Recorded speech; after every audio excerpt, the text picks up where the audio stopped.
वक्फ संशोधन बिल 2 अप्रैल को संसद में पेश किया जाएगा। सरकार पहले लोकसभा में बिल पेश करेगी। सत्र 4 अप्रैल तक चलेगा। वक्फ बोर्ड को लेकर लगातार भारत में विवाद देखने को मिल रहा है।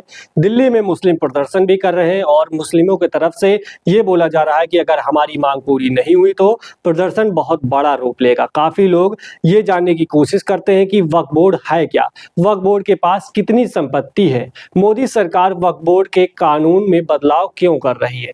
जानने के लिए वीडियो अंत तक जरूर देखें। संसदीय कार्य मंत्री किरेन रिजिजू ने कहा, हम संसद में वक्फ संशोधन विधेयक पेश करने की तैयारी कर रहे हैं। बिल पर संसद के बाहर खूब विचार विमर्श हुए हैं। हमें सदन में बहस और चर्चा में भी जरूर भाग लेना चाहिए। रिजिजू ने कहा, बिल पर बनी जेपीसी ने लोकतांत्रिक भारत के इतिहास में अब तक की सबसे ज्यादा परामर्श प्रक्रिया का रिकॉर्ड बनाया है। सभी राजनीतिक दलों से अनुरोध है कि लोगों को गुमराह ना करें।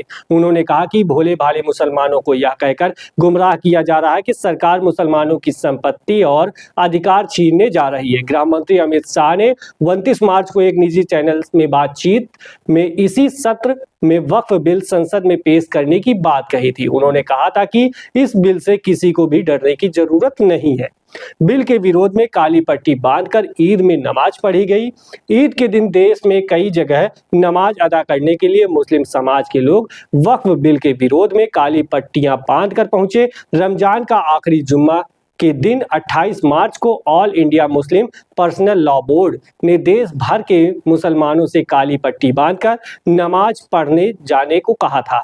मुस्लिम पर्सनल लॉ बोर्ड ने जारी किए गए लेटर में लिखा था, वक्फ संशोधन बिल का पुरजोर विरोध करना है। देश के हर मुसलमान की जिम्मेदारी है।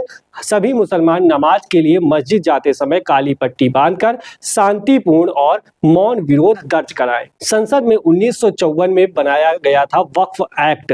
वक्फ में मिलने वाली जमीन या संपत्ति की देखरेख के लिए कानूनी तौर पर एक संस्था बनी जिसे वक्फ बोर्ड कहते हैं। 1947 में देश का बंटवारा हुआ था। काफी संख्या में मुस्लिम देश छोड़कर पाकिस्तान गए थे।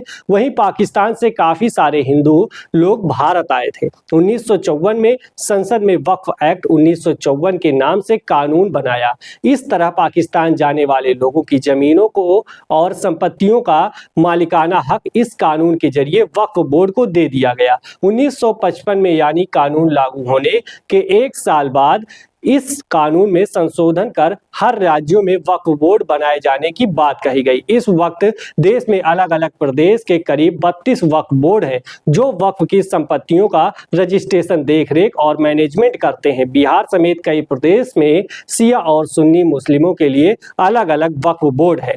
वक्फ बोर्ड का काम वक्फ की कुल आमदनी कितनी है और इनके पैसे का किसका भला किया गया है उसका पूरा लेखा जोखा रखना होता है। इसके पास किसी जमीन या संपत्ति को लेने और दूसरों के नाम पर ट्रांसफर करने का कानूनी अधिकार है। बोर्ड किसी व्यक्ति के खिलाफ कानूनी नोटिस भी जारी कर सकता है। किसी ट्रस्ट से ज्यादा पावर वक्फ बोर्ड के पास होती है।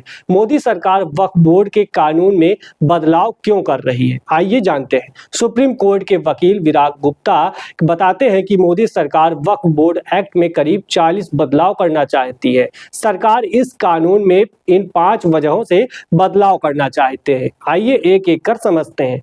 पहला पॉइंट, वक्फ बोर्ड में गैर मुस्लिमों की एंट्री। वक्फ बोर्ड में अब 2 सदस्य गैर मुस्लिम होंगे। इतना ही नहीं, बोर्ड की सीईओ भी गैर मुस्लिम हो सकते हैं। नंबर 2, महिला और अन्य मुस्लिम समुदाय का पार्टिसिपेशन बढ़ाना। कानून बदलकर वक्फ में महिलाओं का पार्टिसिपेशन बढ़ाया जाएगा। सेक्शन 9 और सेक्शन 14 में बदलाव करके केंद्रीय वक्फ परिषद में 2 महिलाओं को शामिल करने का प्रस्ताव है। इसके अलावा नए बिल में बोहरा और आगा खानी मुस्लिमों के लिए अलग वक्फ बोर्ड बनाए जाने की बात कही गई है। बोहरा समुदाय के मुस्लिम आमतौर पर व्यवसाय से जुड़े होते हैं, जबकि आगा खानी इस्माइली मुसलमान होते हैं जो ना तो रोजा रखते हैं और ना ही हज जाते हैं। वक्फ बोर्ड के पास कितनी संपत्ति है, अक्सर लोग जानने की कोशिश करते हैं लेकिन उनको जवाब नहीं मिलता। आइए जानते हैं।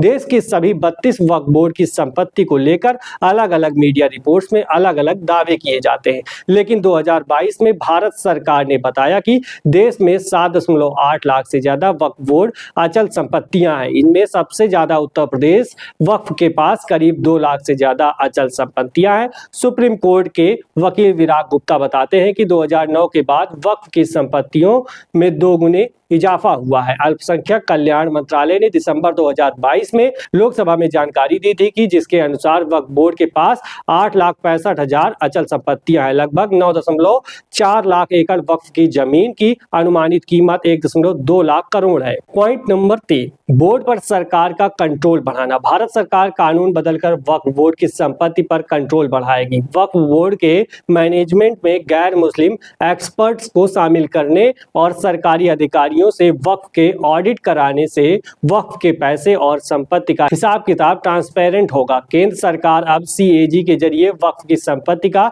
ऑडिट करा सकेगी। नंबर 4, जिला मजिस्ट्रेट के ऑफिस में रजिस्ट्रेशन। कानूनी बदलाव के लिए सरकार के जस्टिस सच्चर आयोग और रहमान खान की अध्यक्षता वाली संसद की संयुक्त कमेटी की सिफारिशों का हवाला दिया है। इसके मुताबिक राज्य और केंद्र सरकार वक्फ संपत्तियों में दखल नहीं दे सकती है, लेकिन कानून में बदलाव के बाद वक्फ बोर्ड को अपनी संपत्ति जिला मजिस्ट्रेट के दफ्तर में रजिस्टर्ड करानी होगी ताकि संपत्ति के मालिकाना हक की जांच हो सके। नए बिल के पास होने पर इन संपत्तियों और उसके राजस्व की जांच जिला मजिस्ट्रेट कर सकेंगे। सरकार का मानना है कि वक्फ जमीनों को जिला मुख्यालयों के राजस्व विभाग में रजिस्टर्ड कराने और कंप्यूटर में रिकॉर्ड बनाने में ट्रांसपेरेंसी आएगी।